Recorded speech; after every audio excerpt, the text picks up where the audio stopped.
Olá, meu amigo, minha amiga, sejam bem-vindos a mais um Portal do José, iniciando a semana com muitos acontecimentos importantes e interessantes que, infelizmente, os grandes veículos de comunicação não abordam. Mas nós vamos jogar luzes aqui sobre esses episódios para a gente entender melhor o que está acontecendo. E quantos de nós já não se viu na contingência de tentar avisar uma pessoa que a gente conhece, uma pessoa que a gente gosta, de que ela está em vias de sofrer um golpe, de cair num conto, de sofrer uma vigarice, para que ela não tenha uma desilusão um pouco mais à frente. Muitas das vezes você até entra em conflito com a pessoa, porque a pessoa não quer acreditar às vezes que o que você está dizendo é verdadeiro. Hoje nós não estamos nessa contingência apenas com uma pessoa, mas com uma parcela muito grande da sociedade. A gente fica tentando avisar essas pessoas que elas estão sendo vítimas de um engodo, de uma vigarice, de uma picaretagem, sobretudo pessoas que acreditam em alguns líderes políticos e líderes religiosos. Nós vamos aprofundar essas questões aqui hoje no nosso papo, que tem situações muito surpreendentes para muitas pessoas. Mas se você está chegando agora no nosso portal, convido você, antes de mais nada, a se inscrever, a conhecer os nossos outros vídeos, a compartilhá-lo se você achar bacana, a dar o seu joinha, porque isso faz a gente chegar a mais pessoas como você e a mandar as suas opiniões, os seus comentários para o nosso portal, porque aqui são sempre lidas e são sempre consideradas. Lembrando que nós entramos no ar sempre entre 17 e 17h30 e eu abro meia hora antes um chat para pegar as opiniões de vocês, as considerações e para que as pessoas do nosso portal interajam umas com as outras. Vamos seguir em frente. Eu quero abordar, em primeiro lugar, repercutir mais uma vez a fala que o presidente da República emitiu esse final de semana, que as redes bolsonaristas ainda estão repercutindo muito, no sentido de mostrar que o presidente não teme uma eventual prisão mais à frente. Será que a gente deve considerar essa fala do Bolsonaro como uma fala pertinente e consequente? Eu vou colocar aqui para quem não assistiu esse trecho da fala dele. Vamos lá aqui. Opa. Disse aos apoiadores que não há chances de ser preso. Eu tenho 3 alternativas para o meu futuro: estar preso, ser morto ou a vitória. Pode ter certeza, a primeira alternativa, preso, não existe. Gente, essa fala do presidente, ela deve ser considerada? Eu digo para vocês, não. Porque uma eventual prisão, no caso que ele está apresentando aí, não depende dele. Não é ele que decide se ele vai ser preso ou se ele não vai ser preso. Se vocês analisarem a mentalidade de pessoas que cometem crime ao longo da história, aliás, esse foi um grande desafio que eu tive quando eu fiz mestrado em Ciências Penais na UFRJ. A gente discutia ali nos nossos seminários, né, o que faz uma pessoa a delinquir. E o que faz uma pessoa ter medo ou parar de delinquir? Algumas respostas nesse seminário surgiam. Por exemplo, o criminoso ele não teme a lei. O que ele teme sempre é a possibilidade de ser preso. E eles cometem crimes porque eles acham que jamais serão presos. Um ou outro tem uma visão mais fatalista, né, de si mesmo. Ele acha que um dia ele pode até ser preso ou pode ser morto, mas ele vai fazer de tudo para não chegar a esse ponto.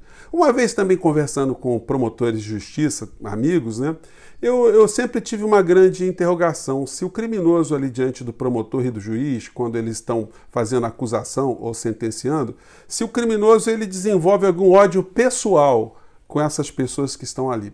As respostas mais frequentes era que não.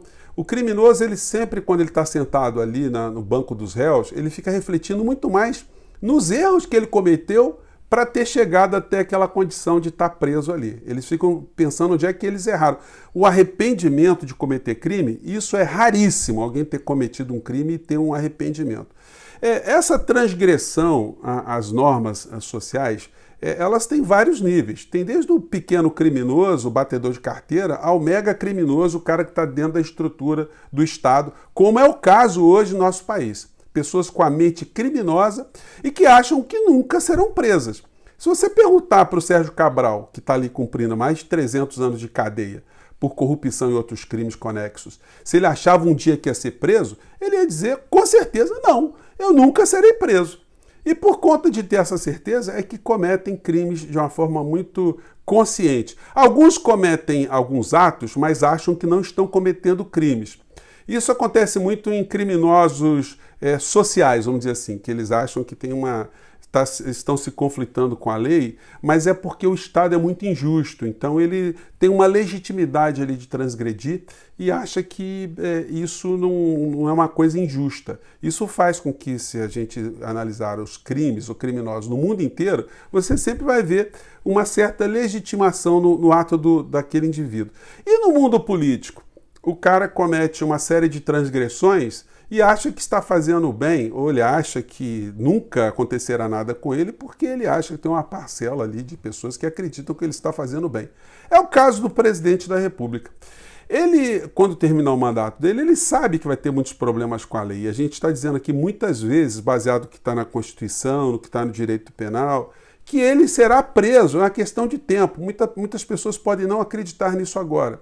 E é por isso que ele vai tentando mostrar cada vez mais que tem apoio político, apoio em algumas áreas da sociedade que o protegerão num caso mais extremado. Então, gente, se você olhar para todos os criminosos no mundo, Al Capone, Pablo Escobar, Lampião, vocês podem pegar em várias partes do mundo.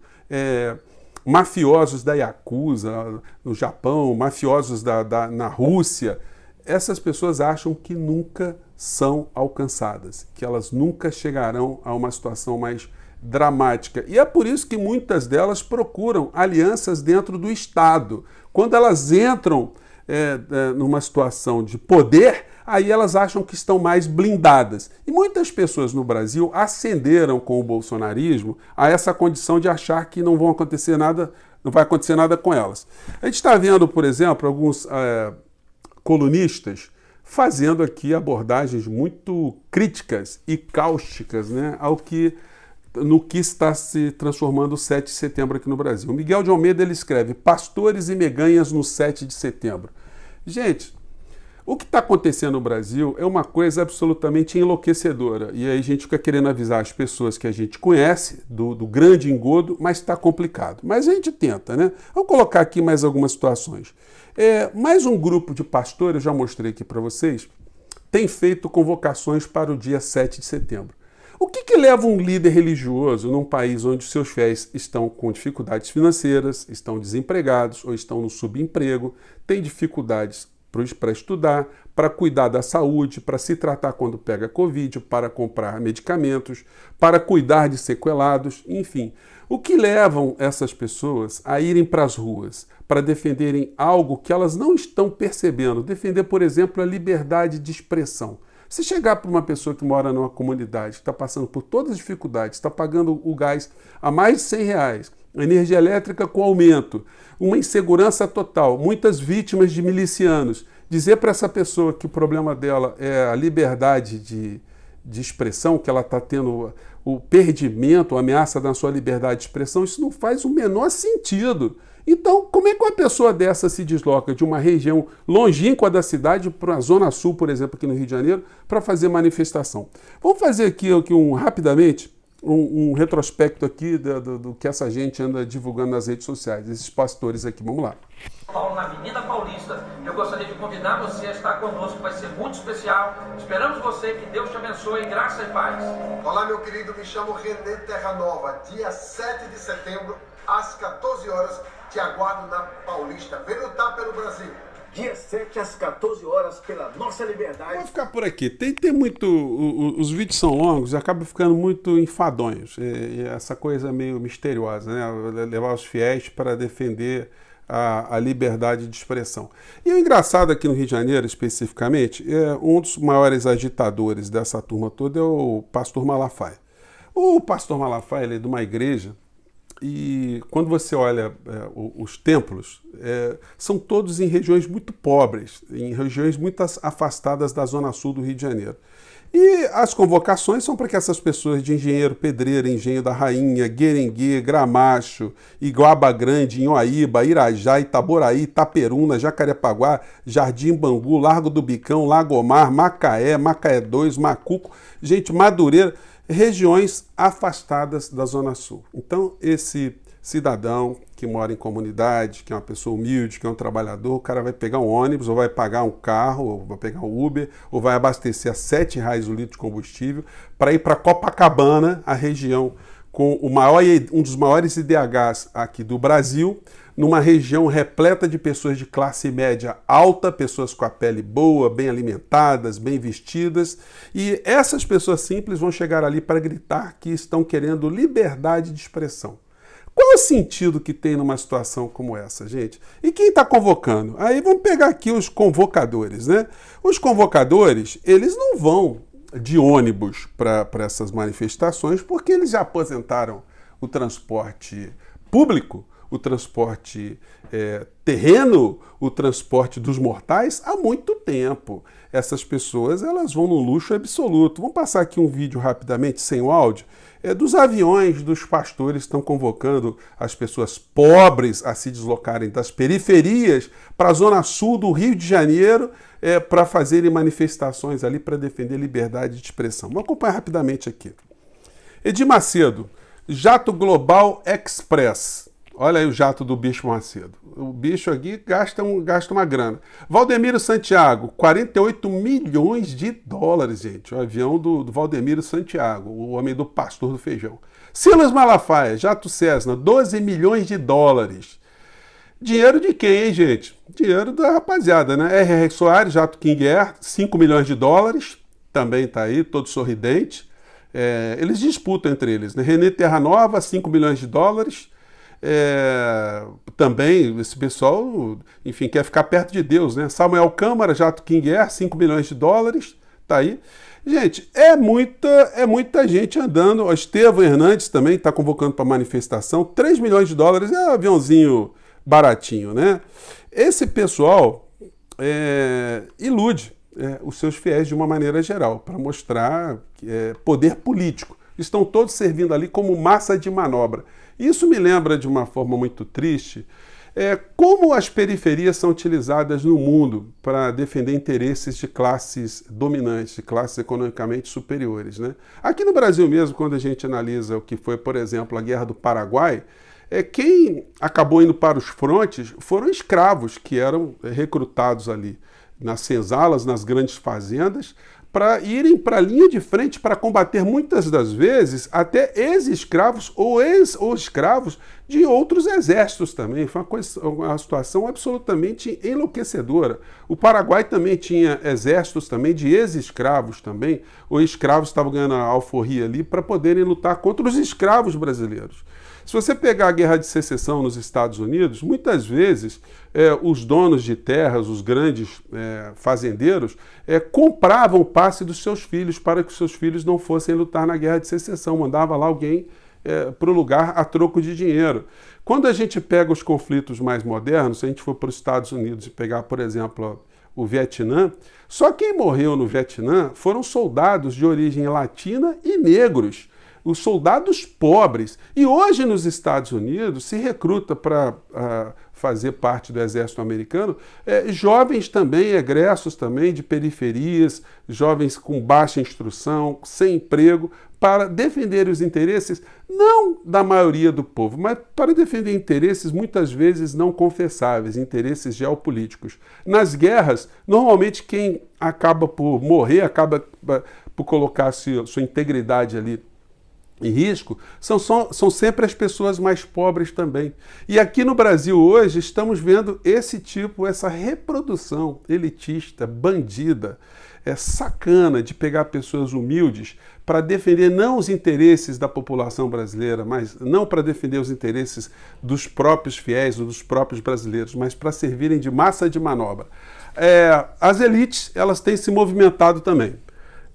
Hoje está em vários jornais a notícia que a Febraban, que os banqueiros já estão começando a ficar invocados com o Bolsonaro, porque por mais que eles estejam ganhando dinheiro, o cenário político está tão complicado que eles já estão vislumbrando que isso pode dar prejuízo lá na frente. Então, como eles raciocinam com uma nota em cima da outra, eles estão querendo agora fazer um manifesto pelo fim das tensões entre os três poderes. Mas não tem tensão entre os três poderes. Tem tensão provocada pelo presidente da República que está tentando salvar a sua pele e das pessoas que estão no seu entorno e que acha que nunca vai ser preso. E que a história mostra pra gente que as pessoas que transgridem, elas acabam sempre tendo algum tipo de problema com a sua liberdade ou com a sua vida. Isso não depende da vontade específica do procurado, do foragido, do criminoso, do bandido. Como diz no italiano, bandido vem de bandito, que é um banido, alguém que está fora da lei, alguém que está marginal à lei. Não depende da vontade dessas pessoas. Elas vão tentar sempre fugir de todas as formas, tentando escapar, comprar, subornar, corromper para que a justiça não se faça presente no caso delas. Mas a justiça, como todos nós sabemos, ela demora muitas vezes, mas ela acaba chegando. E muitas vezes, para quem acredita em outros aspectos, né, a justiça divina também, ela faz muitas surpresas para nós aqui, os terrenos aqui na nossa terra redonda, né? Gente, eu fico por aqui.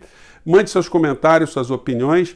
Não desistam de continuar o tempo todo a conversar com as pessoas, por mais que elas estejam acreditando ainda no inacreditável, nas figuras que estão aí, porque nós estamos conseguindo lentamente provocar muitas reflexões. De tanto a gente avisar, quem sabe a gente consiga despertar algumas pessoas desse sono profundo que elas estão vivendo. Gente, eu fico por aqui. Um grande abraço. Até o nosso próximo encontro. Tchau.